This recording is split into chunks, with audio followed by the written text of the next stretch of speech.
So welcome to Tips for Scholarly Publication, a webinar of the Alpha Beta Chi chapter of Sigma. And I am Dr. Daria Waszak. I am the current president of the chapter and Associate Dean, Associate Professor in the Graduate Nursing here at Felician.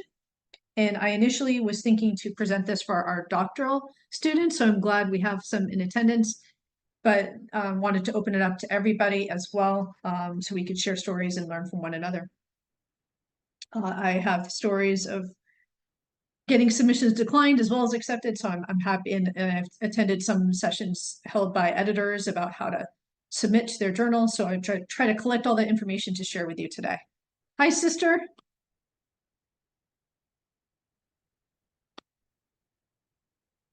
There we go.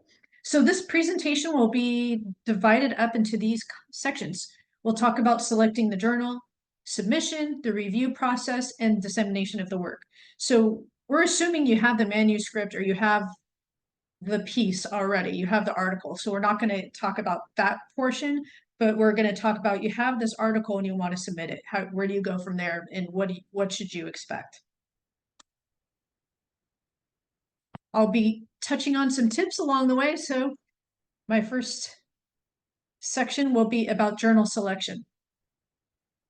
So this is a good place to start, actually. So start thinking about even as early as before you start thinking about what journal you might want to publish in. Think about what journal you select. When you think about what journal to select, think about the readership. Really, really focus on that, because the editor is going to look for articles that their readers will want to read, right? So think about it that way. So if you have an article, you think, okay, who would be interested in this? And then what journal would they be reading? Or think about it like that. One of the things to think about too is the impact score. Each journal has a different impact score, and that score can give you a sense of how hard it is maybe to publish, or how competitive, and it relates to how many citations they have from their journal. So that link, and I'll provide the slides after instead of trying to click on them all now, but there's some additional links within this slide deck that you can look to explore further on some of these topics. Make sure your topic is relevant to the journal and also innovative and new. So what I found is sometimes editors will say, no, we've done that, right? It's like we've published this already. So if you do a little legwork before you submit and see, have they published this before? Would they be, not only would they be interested in this topic and is it relevant, but have they already done this? Or maybe they did this, but not this, right? So you look at what angle are you providing new that they haven't looked at yet. Think about the frequency of the publication. It might be only quarterly, so it's like little harder to submit and get a timely response that way. And ultimately, what is your aim for your article? What are you trying to tell, and to who? Sometimes I think that's the hardest part, is just getting started, knowing what journal you want to start with. Another thing to think about is predatory journals. So predatory journals are those that claim to be legitimate, and they perhaps prioritize their self-interest over the quality of the scholarship. They might not be totally transparent. They might not even be peer-reviewed, or might not be clear on their peer review process. And a librarian, Jeffrey Beal, has created a list. You may have heard of this, and then there's a link to it here, of predatory or potentially predatory journals. So that's a good place to check if you haven't heard of a journal before, especially if they're inviting you, because once you publish, they have your contact information. They'll just start sending you solicitation, trying to get you to either present somewhere or to submit somewhere, but there's a cost. So that's the tip on this page, is avoid the predatory journals. Never pay to publish your paper. If they're asking for money, it only makes sense if you're paying to make it open access. So open access means, like, typically it means free unrestricted access. The reader doesn't have to go through a barrier to access your article. And so, normally the publisher owns the rights to the article. So you might have to pay a fee. If you really want, this is so important, so awesome, your article, you want to make sure everyone can see it easily, you might want to pay for that that fee to make it open access. But otherwise, you should never have to pay a fee to publish your article. That's a big red flag. And there's also a list of trusted journals. There's over 600 journals, nursing journals in it now. So that's a link to our to a directory of trusted nursing journals that are peer reviewed. So the submission process. This is probably the most lengthy slide, only because there's so much to it. But really, the tip here is just to follow instructions carefully. So look at all the journals have an information for authors page. Look at it carefully. The format, is it AMA, APA, MLA? What length? When are you supposed to be submitting? And determine the type of article. Look at the categories that they accept and what category your article is. If you have something that's not really robust in design, like if you did a quality improvement project, like a DNP project, but your tools weren't validated, or you have a really small sample size, they may not want it as a research article. They might want to add it as an innovation, depending on whatever their categories are. So take a close look at that and think, how can your article fit? Always helpful to look at their journal and look at previously published articles in those categories to see, and have a compare there. For authorship, that is something that there are now guidelines on. The International Committee on Medical Journal Editors has guidelines. That's another link in here that you can follow as far as authorship and ethics. The primary author is going to be the person who is often, it doesn't necessarily have to be, but it's often the person who's going to be contacted if the reader wants more information. You think about following those guidelines, who the additional authors are, but typically what the guidelines say is that everyone who's listed on the authorship should have some hands in putting that article together. It can't be just because. If you want to just acknowledge someone, you put them in the acknowledgements. And some of the journals I've noticed use this ORCID ID, and that's kind of like an ID that you can use to identify yourself as a author that you can use throughout different journals. So if the journal uses that, they'll prompt you to set it up if you don't have one yet. Ethical and legal considerations, conflict of interest. So the journals will want you to identify if you have a conflict of interest in something you're saying in the article. You want to make sure your thoughts are original. You don't want to submit something in two places at once. So they'll usually have, again, follow the instructions. They'll usually ask you if you've submitted that same piece somewhere else. You want to submit, wait to get the response before if you get a denial, then submit somewhere else. Don't do it at the same time. And certainly don't submit, get it published, and take that exact same piece and publish it again. It's got to be published once, but follow the journal guidelines on that. If you can take your same study, but look at it from a different angle or cut it a different way, that might be something you could do. Or you can probably present it at a conference and speak to it. And that's probably okay. But look at the journal instructions with regard to that. Primary citations. So just making sure that when you look at your reference page, you're including the source as the original source of that citation. Thinking about trademarks, some things you don't think about maybe, or like if you say Microsoft Excel, are you writing it exactly the way Microsoft wants you to when you refer to their Excel?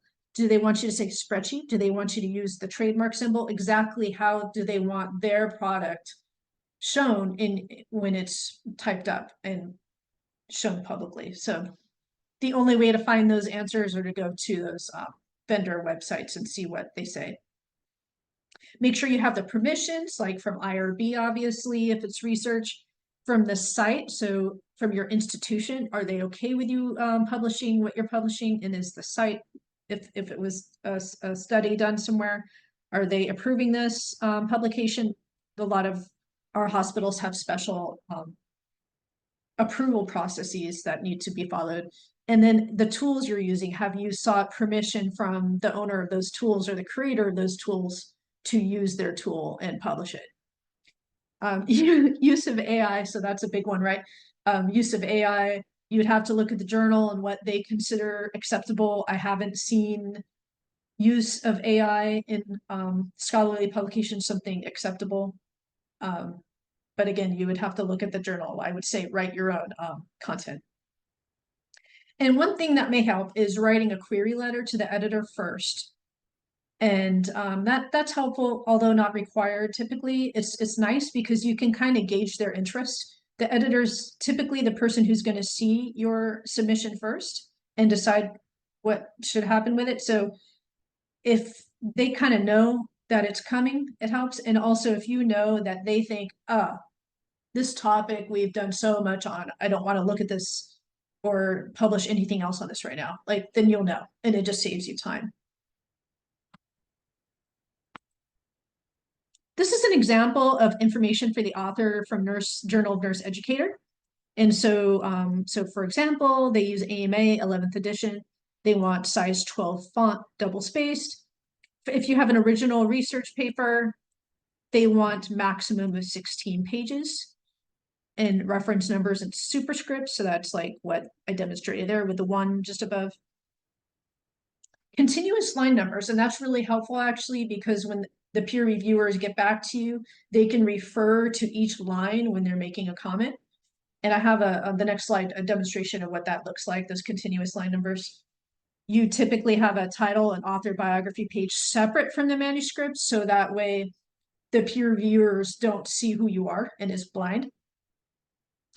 So you also want to think about that when you're typing it up, that you don't identify the site or you within the manuscript at all. The abstract for nurse educator, it's what you would expect: background, purpose, methods, results, and conclusions and keywords. Then the manuscript, again, might be a separate file to submit, and they even might want the tables and figures on separate documents. So you really have to look at what they require. You might have to pull them out of your manuscript and put them each on a separate page or whatever it is that they'd like it formatted. So for our D&P students listening, you have done so much already on your doctoral project. You have so much of this already. So now it's just teasing out the parts you need and making it really concise to fit the length, to be clear, and certainly what we expect here at Felician's final written project might be much more lengthy than what the manuscript would be looking for. But don't be intimidated. I think you should submit. The worst that can happen is they'll say no, right? Or hopefully they'll give you an opportunity to revise if they're interested. It's just a matter of taking out the pieces that you need to fulfill the formatting requirements. And this came from a peer reviewer to me once. They said use the mesh terms, and I have a link to what those are, to actually use those in the title of your article and in the abstract as much as you can, because it helps with indexing. So I thought that was a good advice. So this is an example of what this continuous numbering looks like. So you can see every line has a number, and that's how you actually submit the manuscript, at least for nurse educator. And that allows you to, again, really speak with accuracy back and forth with the reviewers about what they're looking at. So the review process. So once you submit, it's typically, again, all this is going to vary by the journal, but just generally, it would be reviewed by the editor. And the editor would say, yeah, this isn't for us. And they might deny it straight away. So you might get a response with a denial, perhaps you would hear sooner than later. And I put this little icon with the, it's supposed to be like a thinking person, but instead of being disappointed, of course, you're going to be to some extent, right, naturally, but think about how you can improve. Hopefully they give you some feedback that you can use to revise your manuscript, and think about resubmitting it to another journal or submitting it to a different journal. And kind of a rule of thumb I've heard is to submit 3 times. Look at another journal. Unfortunately, it might have different formatting requirements, so you might have to reformat it, or, you know, and certainly they have different requirements of how to submit, so that you'll have to adjust. But it's a good rule of thumb, and I've certainly done it. I've received a denial and had to kind of step back, rethink it. How can this get better? How can I frame this for a different journal readership? and meet their formatting and then submit again. Recording in. So, excuse me, the editor might say, oh, this is interesting. I'm going to send this to some reviewers. And then after the reviewers take a look at it, it will ultimately either get accepted or accepted with revision. Most likely accepted with revision would be, I would think it would be pretty rare just to accept it with no revision at all. It would have to be pretty perfect. So what does peer review mean? So peer review is a blinded process. So it's double blind. The peer reviewers can't see your name and you can't see their names either. You'll see reviewer 1, reviewer 2, reviewer 3, like that. It's a blinded process where experts review your article, provide feedback to improve the article, and they're looking at the relevance to the readership, accuracy, and usefulness. So once you publish on a particular topic, you might be tapped to be a peer reviewer because they know you're an expert in this topic. So that's kind of how I think a lot of these peer reviewers come into play. So they should be an expert on your particular subject, and so they can have some relevant input for you. The reviewers provide feedback to you together, and then you'll be able to see in one place each reviewer's feedback, and they're going to refer typically to your numbers, your lines, using a numbered system, and give you either comments, questions, and you just kind of do your best to respond to them. And, you know, take each one at a time. Don't take it personally at all. It's an awesome process, the peer review process. That's what makes our peer review journal so great. So just try to remember that and be respectful in your response. And the tip here is to use a table. If they allow that, it would be a really organized way to respond to each item. And I have an example here. These are actually comments that were given to me.